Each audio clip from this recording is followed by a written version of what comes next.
Should women lift heavy weights? Well, why not? Everyone else does. What I mean by that is that my heavy is going to be different to your heavy. An 8 stone woman starting out, beginner at the gym, her heavy is going to be different to a 25 stone experienced strongman. So it's all relative. Now, if we take an exercise that maybe most of you have done in the past, so you can all relate to this, would be like a kettlebell squat, like a goblet squat, where you hold it in the front, squat up and down. If we take in, say, standard reps, 80% of people are probably going to do 10 to 12 reps, 4 sets, whatever. Now, if you're getting to, say, the 4th set, and you get to your 12th rep with your 8 kilo kettlebell, and you're thinking, yeah, I could have definitely done 20 reps, no problem. Need to up the weight. By that 4th set, you're going to be emptying out their muscles and make them last few sets really hard.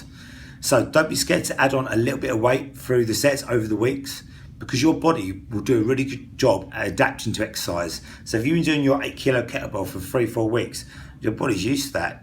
It's not going to use any more muscle, it's not going to burn any more fat, so you've got to up the weight a little bit. In most gyms though, you do find that there's even 8 kilo kettlebell, then it might be like a 12, like a bit of a jump. So I'm a really big fan of adding in tempos. What I mean by that is like 4 seconds down, nice and slow, pulse in the bottom, and then drive up. And you'll find when you get to like 8, 9, 10, and 11, 12, it starts to really burn. And it says it's time under tension, so you're going to get more from the exercise. Now, girls, you're guilty of this. Next one. Instagram booty. It's all about that nowadays. And in the day, most of you ain't lifting heavy enough on your Romanian deadlifts, your hip thrusts, them sort of exercise. What I mean by that is like your bum, your hamstrings, they're big muscles. They can take the load. Kicking your leg up in the air, exercise with all fours, kicking up your leg up in the air hundreds of times isn't really going to change how a muscle looks. Take for example, my personal trainer arm, which is actually quite small for a personal trainer. If I was to do that 100 times, probably burn a little bit, but it's not really going to it's not going to build me any muscle. So what I need to do is add a little bit of load in. I need to get a bit of tension on that muscle. Same applies when you train your glutes, train your hamstrings.